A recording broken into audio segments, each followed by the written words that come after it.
Microsoft Excel quarters are predetermined and are aligned such that the first day of the year is the start of quarter 1. April is start of quarter 2, June start of quarter 3, and October is start of quarter 4. Now suppose your quarters are starting in June, where June 1 is the start of your first quarter, October is the quarter 2, January is quarter 3, and April is quarter 4. I would like to demonstrate how you can use Power Query to create calculated columns that reads the date and determines whether it's quarter 1, quarter 2, and quarter 3. So to do that, we are going to go to data, get data from table range so that we can push this data to Power Query. Click OK.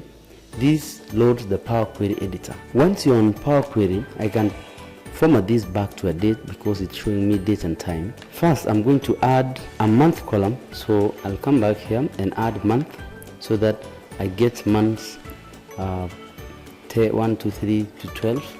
Then from there, I use the month column to add a conditional column where I'll define which quarters from quarter 1 to quarter 4. So I'm going to call this column quarters. Then I'll use the month and say if the month is greater or equal to, so we start with the largest value of the month, which is 10.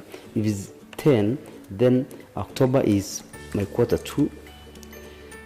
Add another clause that says when the month is greater or equals to, so the next greatest value is 6, and 6 is the start of the quarter, the start of quarter 1. Add another clause that checks for quarter 2, for quarter 4, that is month is greater or equals to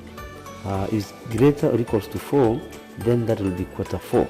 Otherwise, everything else will be quarter 3. Then I click OK. I'll also need to analyze this data by years, so I'm going to pick the date and put a column that gives us the year as well, because this data is from 2018 to 2020.